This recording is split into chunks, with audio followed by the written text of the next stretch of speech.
All right, so what we got here, we got this mechanism. We're going to have this A is going to slide down, and it's going to accelerate into B.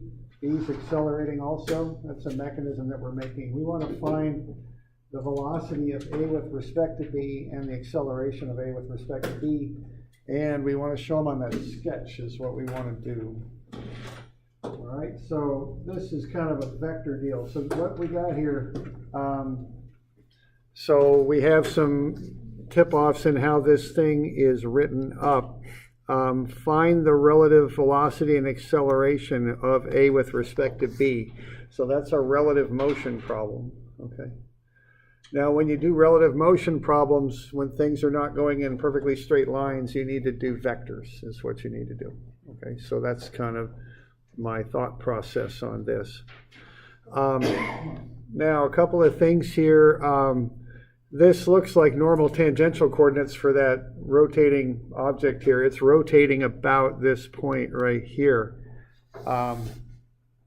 which I fixed on my copy, but didn't copy out for you guys. So anyway, so that should be specified that this is rotating about point C. That's what's happening there, all right? Let's see.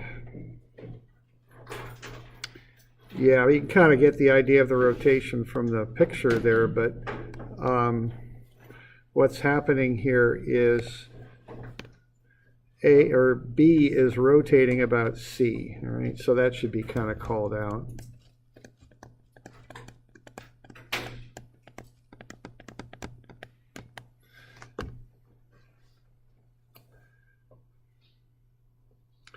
All right, so that's what's going on. We have the rotational information about B. So what we need to do here is to figure out the velocities first. All right, so you got this velocity. It's going down, or whichever direction that might be, at 2.1 meters per second. What this velocity here is tangent, right? So that'll be tangent to the line there from B to C, because it's rotating about C. You all okay with that? Okay. All right, so we do a little bit of geometry here. And, you know, one thing I've mentioned this a few times, but, you know, in my career anyway, I used to work before I taught here and all that. And, you know, some things you learn in school are very important, and some things are perhaps a little less important when you start working.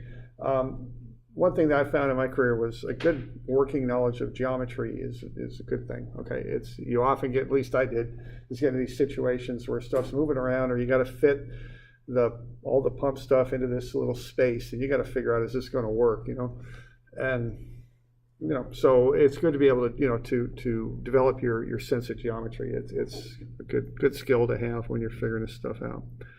All right, so what I got there, I got parallel angles.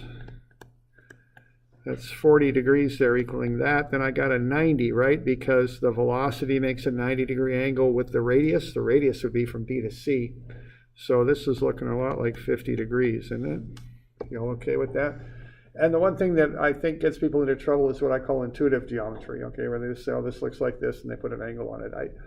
Don't go with that, okay? Prove it, you know? You learn those rules of geometry, I hope, at some point along the line. You know, what I was just talking about there, parallel angles. I know those two 40s are equal. You know, that's I don't know if it's a theorem, but it's something in geometry, right?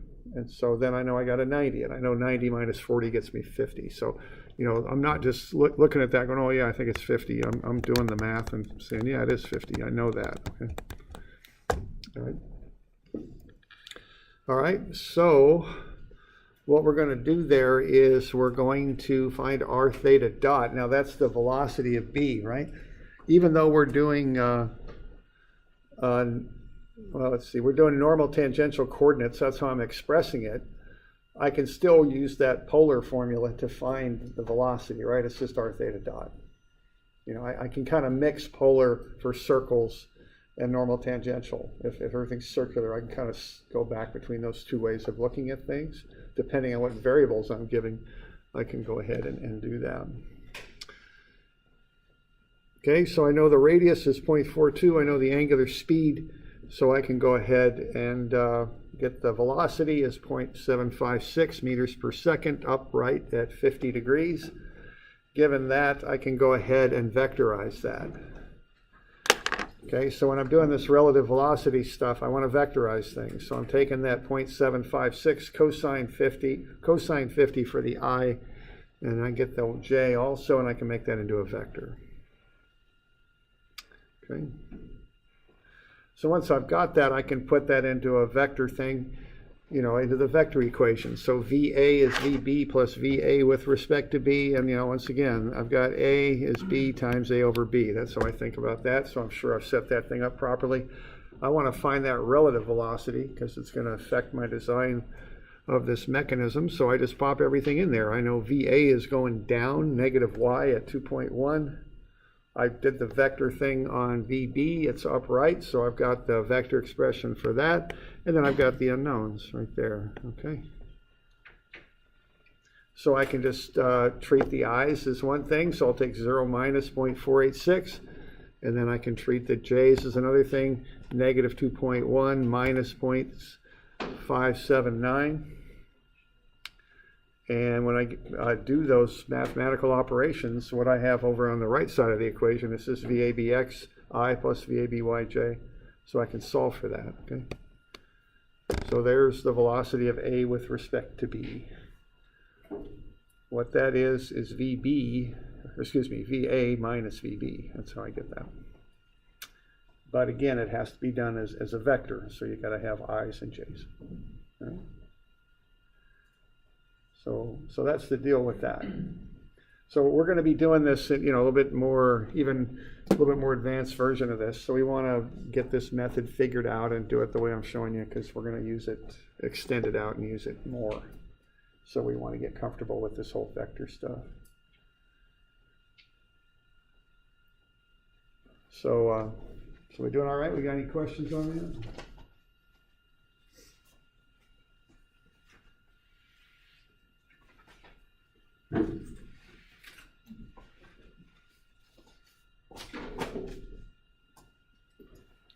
Yeah, question there. A lot of information given. Is that like the quickest, easiest way to do it with the information given? Yeah, I think so. I mean, it's got to be vectorized, right, however you do that. And you got to have, and the important things is, one is they're vectors, and two, you just got to put things together, be sure you're adding or subtracting as appropriate, if you know what I mean. I mean, so this is the way I kind of get that figured out. So yeah, I think that's probably the quickest way to get it. Other questions? For the second part, for the acceleration, you'd be doing the same thing? Yeah, the acceleration is the same thing, same equation, with the exception, instead of V's, they're A's. And, but the other thing is the relative, the AB gets more complicated because you've got two parts of it. You got a normal and you got a tangential, essentially, okay? So it gets more involved. It's the same equation, right there. But the thing is, you've got two components of AB now, a normal and a tangential. So you have to account for that, the two components. So it's the same concept, it just gets a little bit more involved.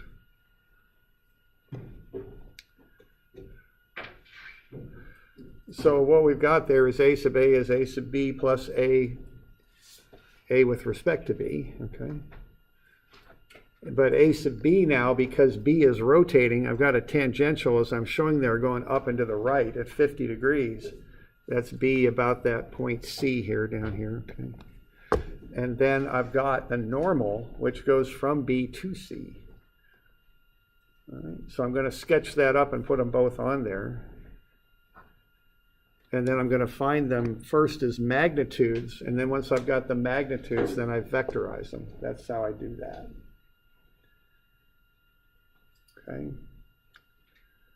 Now, again, I'm kind of mixing tangential with the polar way of expressing things, and the reason I'm doing that is I'm given the angular speed, what the tangential acceleration is dv dt if you're in normal tangential coordinates. But if you're in polar coordinates, it's r theta dot dot. They're the same thing, okay? They're just expressed differently. So I'm calling it a tangential acceleration, but then I'm going into the polar mode to run the numbers on it because I'm given theta dot dot. I'm given the angular acceleration. That's what's happening there, okay? So it might be mixing the two coordinate systems. Now I can do that because I've got circular motion, you know. The whole r dot and the r dot dot is 0 because it's a circle. The radius isn't changing. And when you do that to polar, it pretty much turns into just a different way of expressing the normal tangential stuff, okay? That only works for circular motion though, okay? All right. So when I'm doing these, I just kind of look at how they're expressed, you know, what data I'm given and what's the easiest, quickest way to calculate things. So with r dot theta dot dot, I'm going to get 1.68 meters per second squared upright at 50 degrees. And then I just vectorize that and I get the tangential acceleration right here. Okay, now the vectorizing is just like what you did in statics. You just take the magnitude times the cosine of the angle for the I, or normally if it's the angles with the horizontal, and then the magnitude times sine of the angle with the horizontal for the j. Okay, that's all.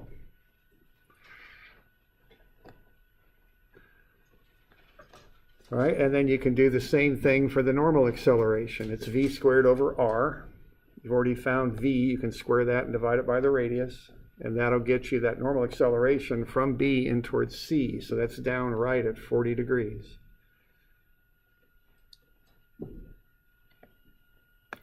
And then you can vectorize that.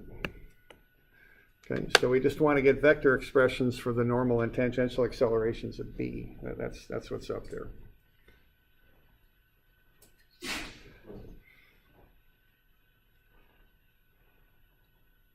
All right. So we're doing all right with that?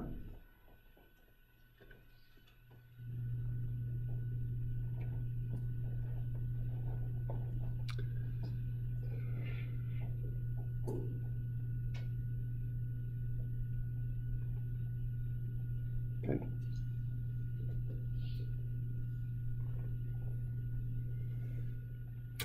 All right, so now I got everything vectorized. I can just throw it into this equation here, okay? The thing is that AB has two parts to it, the normal and the tangential. So that right-hand side of that equation is going to have a lot of stuff in it, okay? All right, so I know that A is going down at 3 meters per second squared, okay? I've got that. So A sub A is just 0I minus 3J. And then I've got A sub B, the normal and tangential components. So I just write them both in there as I's and J's. And then I've got my unknowns, which are the relative accelerations, both I and J components.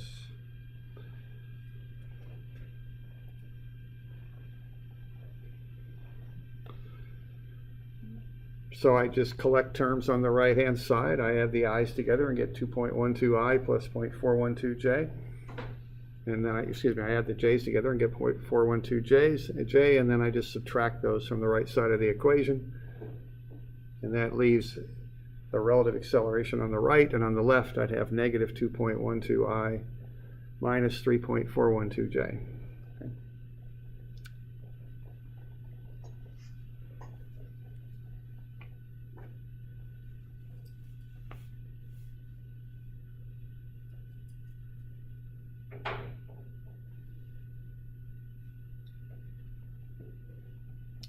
So what I'd like you to do then, would be to work through this thing and also show those sketches at the bottom of that page. The left-hand sketch show the velocities of A and B on the sketch. The right-hand sketch show the accelerations of A and B. Break up A and B, or the B, into the normal and tangential components. Show them on the sketch. Show them which way they're going. I'd like you to actually put those on there, okay?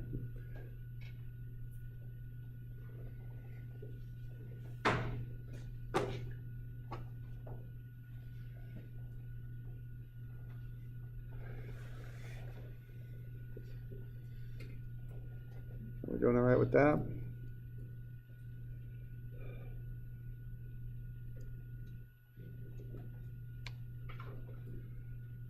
Questions on that?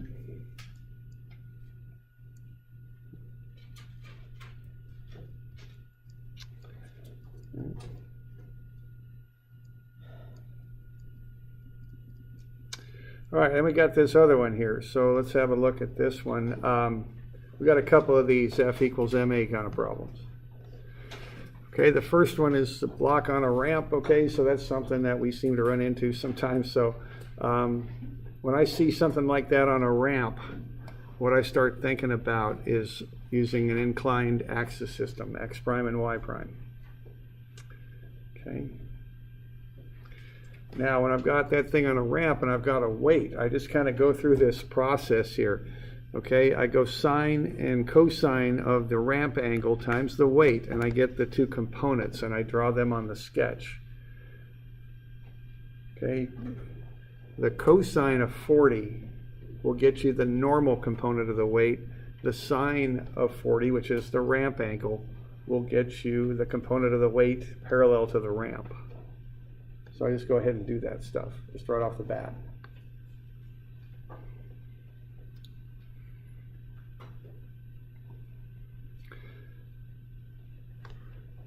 All right.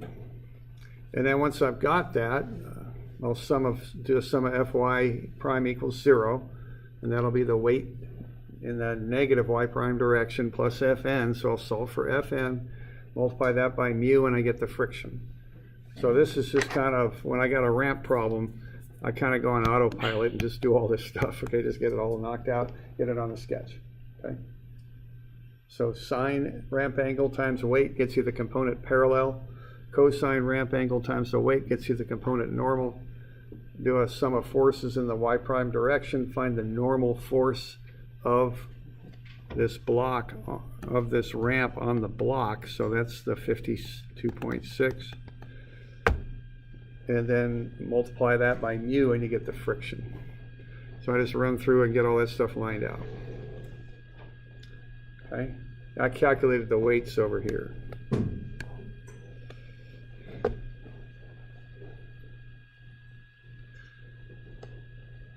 All right, and then what I'm going to do once I've got all that, I got a nice free body diagram. I go ahead and add the acceleration vector on there because that's part of a dynamics free body diagram. And then I just sum forces down the ramp, okay? On the left, I'll put my static stuff. On the right, I'll put my dynamic stuff, and I'll watch my signs carefully, and I'll solve for the acceleration down the ramp. It's 5.63 meters per second squared down the ramp. So that small block is accelerating down the ramp at that rate. If I want to know its velocity after 0.47 seconds, I can go ahead and just do a kinematic equation right there.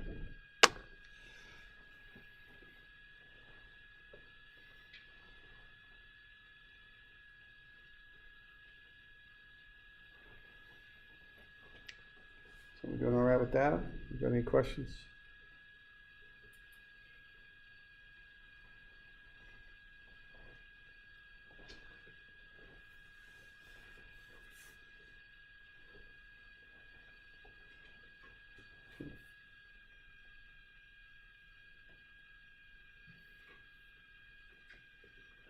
So that's just a block accelerating down the ramp.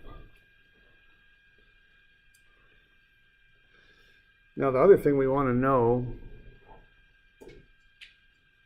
is what's the coefficient of static friction required so that triangular thing doesn't move, okay?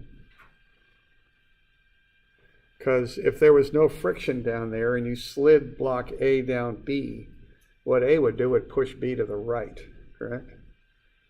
So we need some friction there to hold that in. So we also want to get that figured out. Now that can be a little bit tricky, but there's kind of a nice little quick way to solve it. Okay. So we okay with all this stuff? So the way I would approach this thing is treat it as one free body diagram, the whole thing. If you do that, then you don't have to worry about how A interacts with B and B interacts with A, because if you treat it as one object, the internal forces between A and B will cancel out the internal forces between B and A, all right? So this is the simplest way to do this. All right, now what you've got then is you've got A accelerating down and to the left at 40 degrees. You do have to consider that. Okay, if this was a statics problem, you just go sum of F equals MA, it'd be 0. Sum of Fy is 0. Okay, I'm using a straight y-axis here. So I'm just using straight up X and Y. All right, so on the left, I got my static stuff. That'll be that normal force up minus the two weights. And if it was statics, this would be 0, okay? But when I look at my free body diagram, I've got something accelerating there. I don't have the whole system accelerating, but I've got that block going down the ramp, okay? Now the block has a mass of 7 kilograms. It's accelerating in the negative y direction. So that's a minus 5.63. But it's at 40 degrees, so I want to get the y component, so I'll use a sine of 40 on that. So what I'm finding there is the downward negative y acceleration of block A. And I'm multiplying it by the mass of just block A. Okay? So I'm going to get the normal force minus the weight of the two blocks. That's the static stuff, that's on the left. And if you're doing a statics problem, that's what you do. But now on the right, I don't set that equal to 0 because I've got acceleration going on. Okay? So what I set it equal to is MA, okay, in the y direction. So the mass that's accelerating is 7 kilograms. The acceleration is the 5.63, but I need a sine 40 on that because what I want is the downward acceleration of the block, not the total, but I want this. Okay, so I'm just doing a vector thing with that acceleration. That's 5.63. I want this, okay? So that's sine of 40, 5.63. So that's what I'm up to. And this is the best way to do this that I know because it takes the whole what does A do to B and kind of thing out of it. And what does B do to A?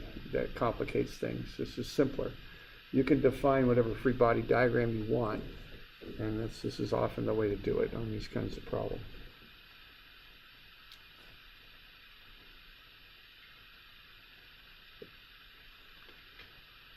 So we're doing all right with that? Okay.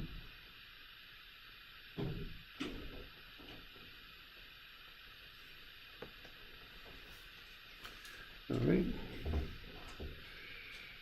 Now, if we're good with that, we do the same thing, but we do it in the x direction. Okay. I just called left positive. Okay. I got my free body diagram. I got all the forces on there.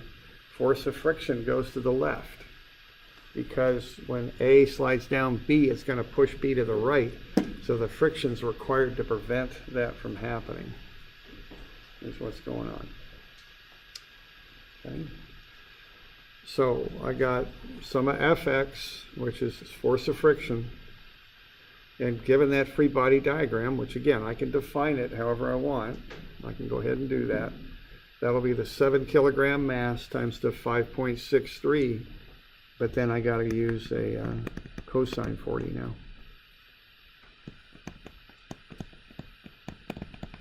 That component.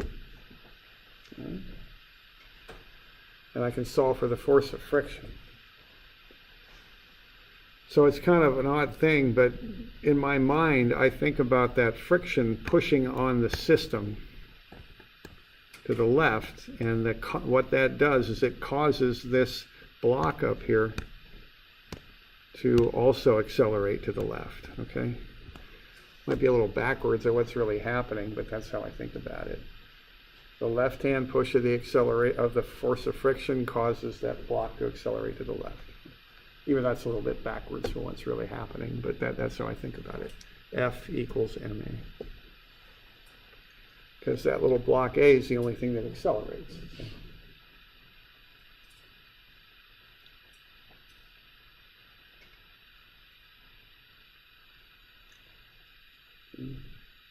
So any questions on that?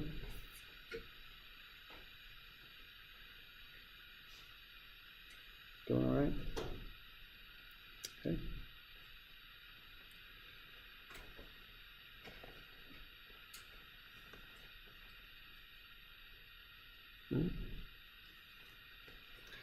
So that's the first one. Second one, we got some more ramps and all that going on. You know, there is kind of this standard relationship that I always remember because I don't know, just had to deal with this a fair amount. And the standard relationship is that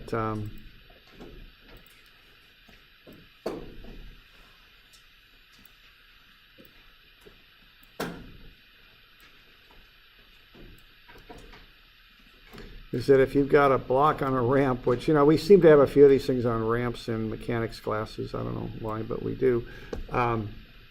So the ramp angle right there always equals the angle between the weight, which acts straight down, and the component of the weight that's normal to the ramp. Those are always equal, okay, always. So if you want that component of the weight normal to the ramp, you go ramp angle times cosine. It's cosine ramp angle times the weight. That'll always get you the component of the weight normal to the ramp. It's always that way. So, you know, I mentioned that I just kind of went in autopilot and just kind of walked on down there. That's what I'm doing because I know this relationship will always hold. That's how it works. And if you draw these things up to scale, you can kind of see that the two look pretty equal. You know, that might be a way to remember it if you ever need to. Okay.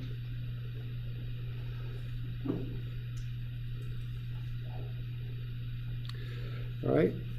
Now the next one's got a ramp on it. It's quite a bit steeper, but it's still a ramp. Okay. And now we've got two blocks that are joined together with a cable, and we want to figure out how they're accelerating. That's what we want to do. All right, so we're on this one. All right, so I go ahead and I find the weights. I got the masses of the two blocks, the big one and the small one. 2 and 6 kilograms get me the weight shown. I just multiply them by gravity. All right, and then I do the whole trigonometric thing there, okay? So I go through that stuff with the cosine ramp angle and the sine ramp angle to get that free body diagram drawn. You know, A is pretty simple. It's just pulling down the ramp. B is less simple. It's going down the ramp at an angle, so I've got the component normal to the ramp and I've got the component of the weight going parallel to the ramp. And then I'll have the friction pushing back.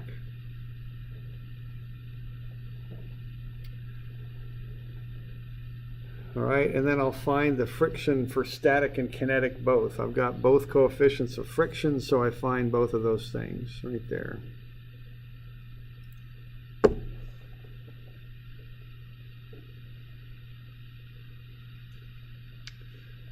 right.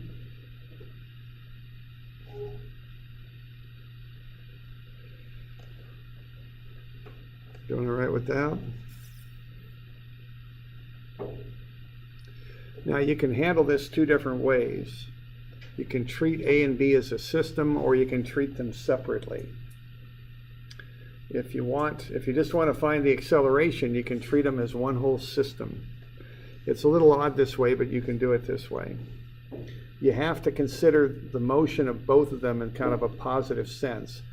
So if you have impending motion and they're about to move, they're essentially moving, B is moving down right, and that'll pull A up. So I'll call both of those positive, basically. So what I would do here is I would use static friction, sum the forces, The advantage of treating A and B as one system is you don't have to deal with the cord tension. So the tension in the cable there doesn't make any difference. It's an internal system. It's internal to the system, so we don't have to analyze that. So you would just take that free body diagram and sum the forces. And the net force is 26.4 newtons down. So there's a net positive force. So the motion is going to occur, right, if you add up all those forces.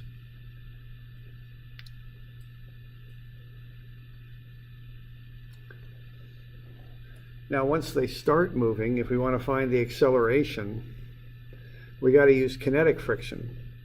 So instead of using the static friction, when it starts moving, you use the kinetic. So you'll be using that number there.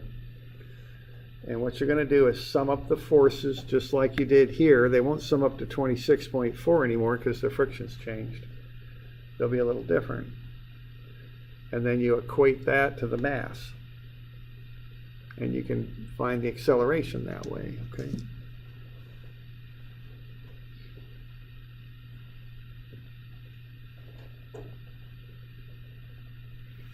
So we're doing all right with that? Got any questions on that?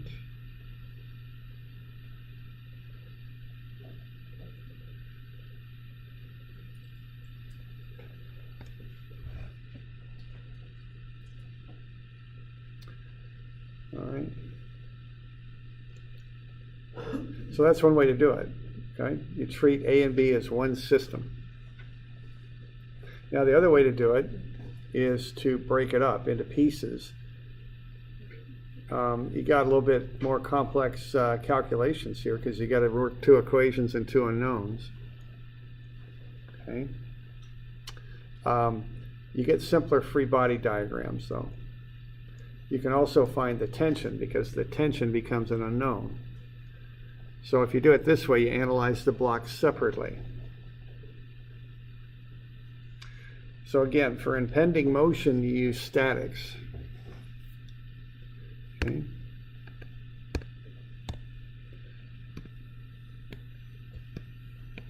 And you got a pretty simple free body diagram there.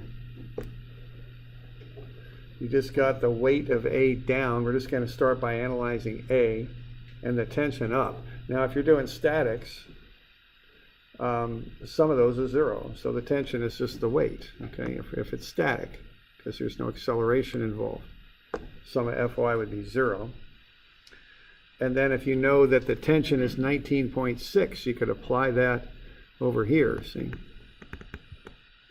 And then you can do some more statics there. And what you'll find is there is still a net downward force of 26.4, just like using the other method. So motion will occur. All right?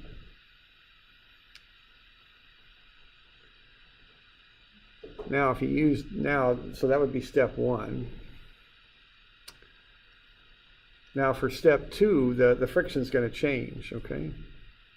It's not going to be 6.41, it's going to be 5.34. Okay, so this is doing the dynamic stuff. So what's going to happen there is you're going to get two equations and two unknowns. You're going to have this free body diagram over here and this one here. Okay. You can write up equations for each of them, solve them for the tension, and equate them together and solve for the acceleration. You can do it that way.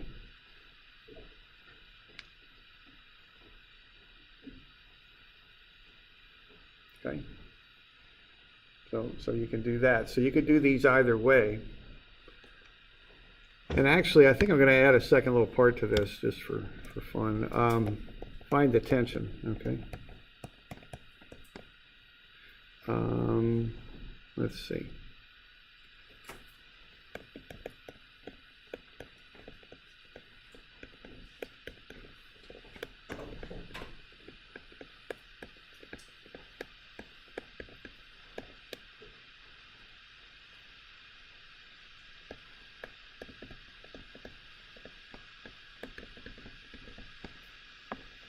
So let's see, also in addition to what I'm showing you here, find the tension in the cable as the block slide. So what's that tension in there?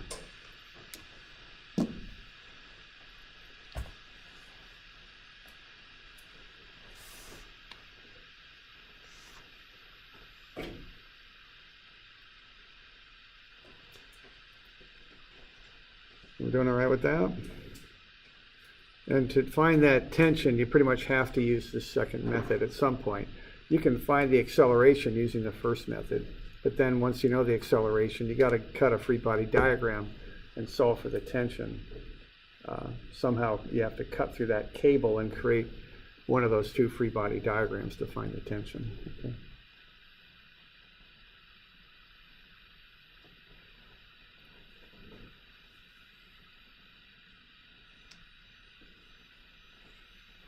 So we're doing all right with that? We got any questions with that?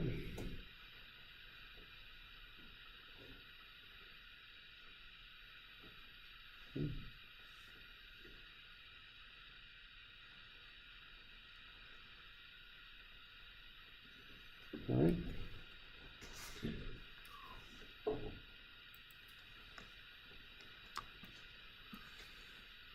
So those are due be Friday.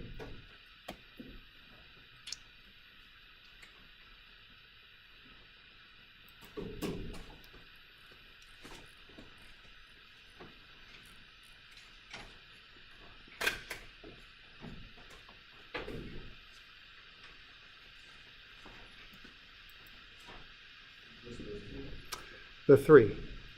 Yeah, 174, 181, and then 180. Is it 181 and 2, I think? Okay.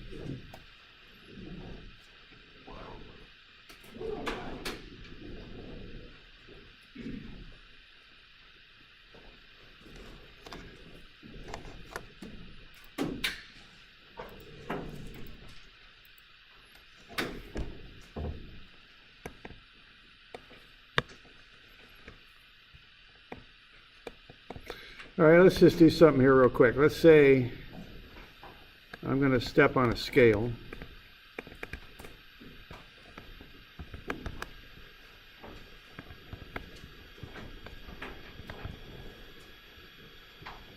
Let's say I've just gone to the store, so I got a couple milk jugs. I'm just making this up, so. And let's say my weight is 180 pounds. And let's say I've got two milk jugs and they weigh a little bit more than 8 pounds, but let's just make it 8 pounds just to make it easy. And let's say that I'm going to lift those milk jugs. Well, let's see. Let's just say I'm doing this. What does the scale read? If the milk jugs aren't moving, what does the scale read?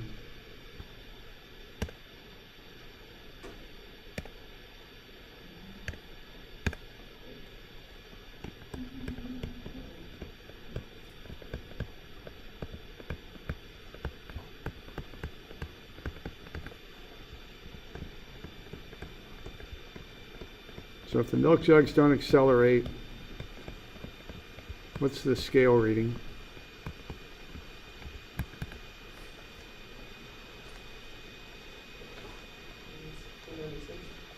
Yeah, I hope so. Okay, the statics, right? No acceleration, so we got statics. So what we got there, we got sum of Fy is equal to 0, so we got minus 8 pounds, minus 180 pounds, minus 8 pounds, right? And then plus the force of the scale pushing up on me, right?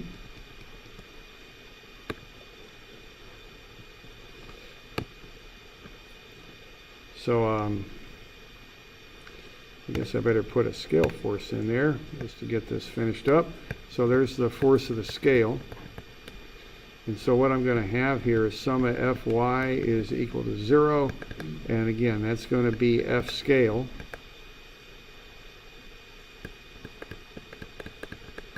minus 180 pounds minus 8 pounds minus 8 pounds, right? Running out of room there, but that's about best I can do with that. So F scale is going to be 196 pounds. You all on board with that one? Okay. All right. Well, why don't we change it up? Okay. Let's say I lift the milk jugs. Okay. So we're good with all that. So let's say it's the same situation here. Okay. There I am. But I'm going to lift these milk jugs now.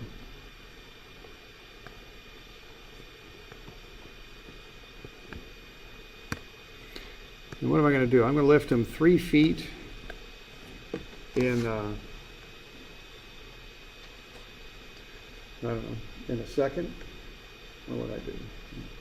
Half a second. So 3 feet in half a second.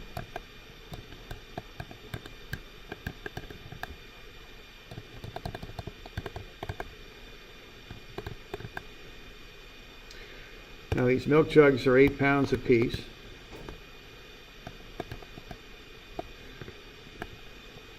I'm 180 pounds. Here's the scale.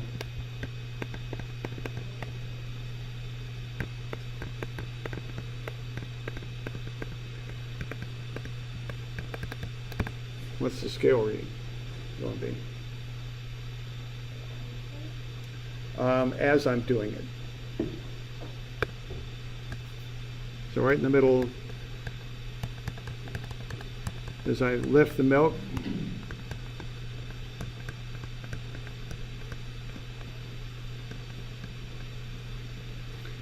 what's it going to be? All right.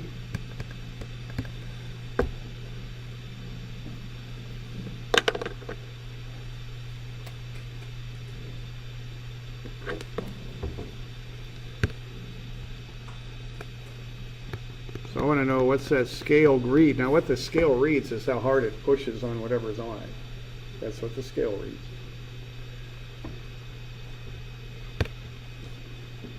Okay. Now, do I need to know an acceleration here, you think? Okay, so why don't we figure that one out? So what's that, what equation am I going to use for that?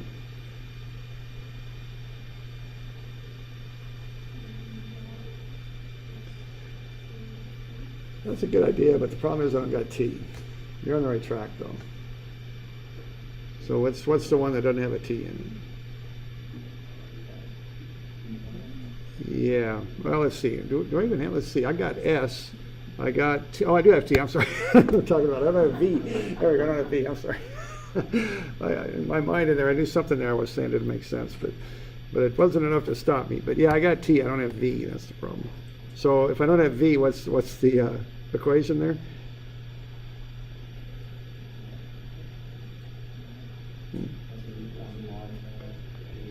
There you go. Yeah, that S equation. Okay, we're going to assume constant acceleration. Okay.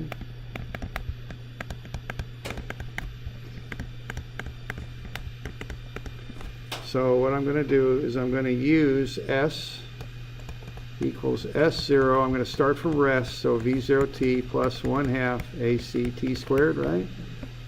So what am I going to get? 3 feet. 0 plus 0 plus 1/2. I don't know what AC is. That's what I want to find. And I got what? 0.5 seconds squared. We good? Yeah, that's a pretty good acceleration. All right, so I got 3 times 2. Nope, that didn't work. Oops. So 3, clear all, 3 times 2, right? And then divided by 0.25. I mean, there's different ways we could do this. Y'all getting 24? Okay. So that's the acceleration of those milk cartons, okay? I got that. What else do I need? Yeah, I need the mass of these things, right? Mass of the milk. I'm going to just keep it as 2 objects just because it's maybe a little easier. Well, it's not easier, but I'll just do that. So I got the weight. I'm going to divide it by gravity, right? So 8 pounds by 32.2 feet per second squared. So 8 divide 32.2, .248 slugs.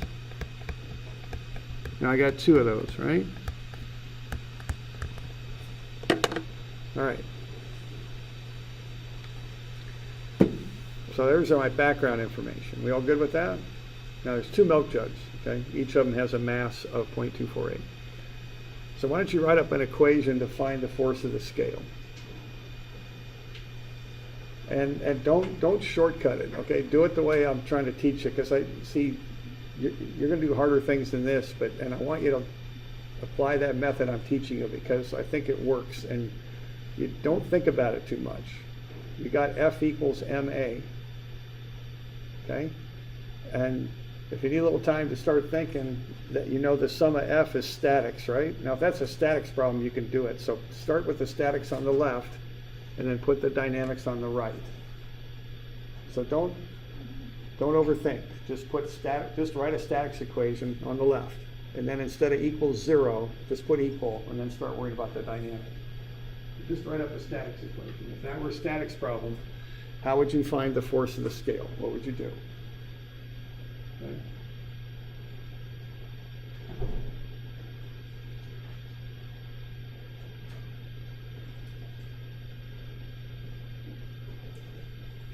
Got questions, let me know. Just do a statics equation on the left. So I want you to do.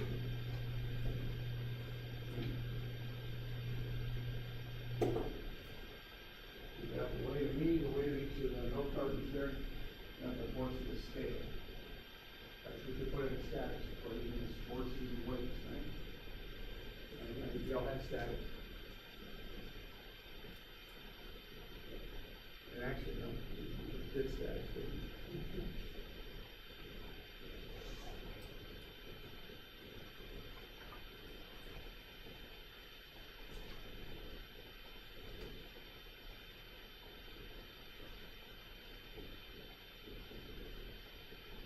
Like I said, you got questions, you ask me, or ask somebody next to you. Or just ask me, put something down. Okay?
Is that statics?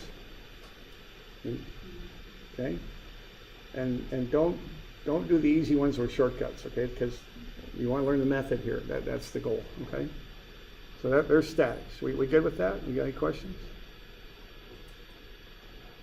And you know, I've talked about this in other classes, but sometimes when you're an engineer, you think too much, okay? And some of this stuff's a little abstract, and we can kind of think ourselves in a circle sometimes. I'm trying to get around that, okay? I'm trying to show you a method that works. And sometimes you do the method a few times, you start to understand it better. It's kind of backwards of what you normally used to, but this might be worthwhile to think about this. Okay, so we got, that's just statics, and I don't have to think too hard about that. That's just statics. Now I put dynamics on the other side. And again, don't overthink it. Just look at what's accelerating and how it's accelerating and how much. That's MA. Put that on the right. Okay. Watch the sign.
All right, we all got something? All right, so what do we got? We got the mass. We got two of them, so I'm just going to go put a 2 out front. And what I got here, I've got masses of what? 0.248 slugs. That's the English mass unit. Then I'm going to put that acceleration on there, which we figured out. That's 24 feet per second squared, right? Okay, y'all good? And so what's going to happen now? Now when I multiply this stuff out, do I get like about 12 or something? A little shy of 12? What is it? Like 11.9? Okay. So that's 11.9. Now that's a slug foot per second squared. Same thing as a pound. And over on the left, I'm just doing the statics. And that's minus 16, and that's 196. And so I can find what that scale's going to read. It's going to be 207.9? Or 207.9, right? Okay. It's going to go up a little bit, right? Because if you take that milk and lift it, and watch what happens to that scale, it's going to jump up. Okay.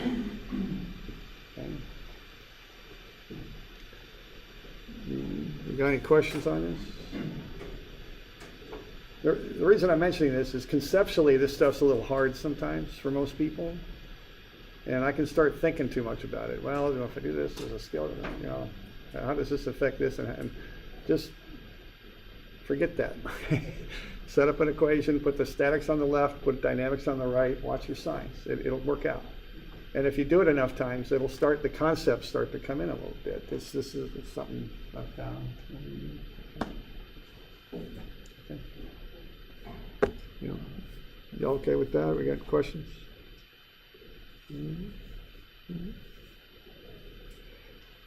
Take a break here. Okay, we'll start up at 5 after. Okay.